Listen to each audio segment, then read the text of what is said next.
আজকে লক্ষ্মী পূজার এই শুভ দিনে সবাইকে আমি একটা ব্যাপার নিয়ে আলোকপাত করাতে চাইছি। যদিও ব্যাপারটা খুবই ভয়ঙ্কর।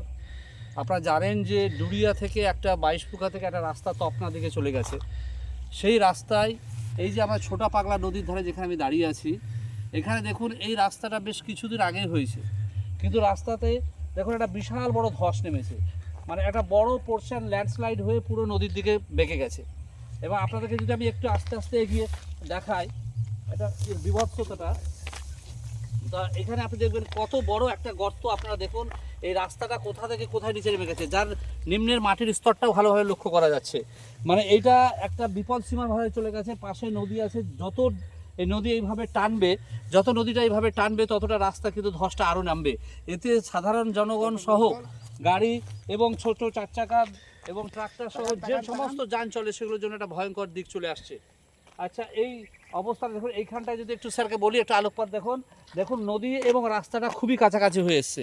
এখানে আমি কথা বলবো দুজন ব্যক্তির সঙ্গে, যিনি এখানে টোটো চালান, এক ভদ্রলোক আছেন, গাড়ি বাইক নিয়ে এসছেন। আচ্ছা, আপনি তো এই গ্রামের লোক, তাই না? হ্যাঁ স্যার।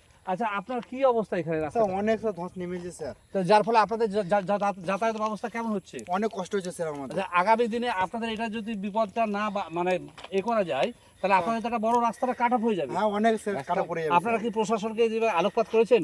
না স্যার, করে নেব। আচ্ছা, ঠিক আছে, আমি প্রশাসনকে আলোকপাত করব যাতে এই ভয়ঙ্কর রাস্তাটার উপরে তারা যাতে কোনো কাজ করুক এবং রাস্তাটা অতি দ্রুত যাতে। আচ্ছা, এটা দিয়ে আবার জলের গিয়েছে নাকি পাইপ? আচ্ছা, আচ্ছা, এখান দিয়ে তো অনেক সময় শুনেছি জলের পাইপ যাওয়ার ফলে এটা হয়েছে, এটা তাই নাকি? জলের পাইপ যাওয়ার জন্য দাদা এইটা ধরেন ওই নদীর জল থেকে, নদীর জল বাড়লেই এখানে ঢুকে আর এখানে। আচ্ছা, এই ধসটা কি আজকেই নেমেছে? এইটা ধসটা ধরেন এক সপ্তাহ। এক সপ্তাহ তো তোমরা কি জানিয়েছো না, জানি পঞ্চায়েতকে বা বিডিও অফিসে? জানাইনি। অন্তত এই ছবি তুলে অন্তত তোমরা জানাও। আচ্ছা, ধন্যবাদ নাজমুল সাহেবকে এবং এখানকার স্থানীয় দুজন ব্যক্তির সঙ্গে কথা বললাম। এই ভূমির ধস যদি না আপনার আটকানো যায় তাহলে আগামী দিন এই রাস্তাটা পুরো জলের তলায় চলে যাবে।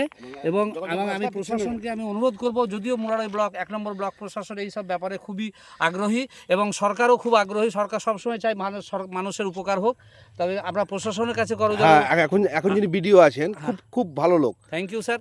বরং বিডিও সাহেবও খুব মানে খুব উদ্যোগী এইসব ভালো কাজের জন্য।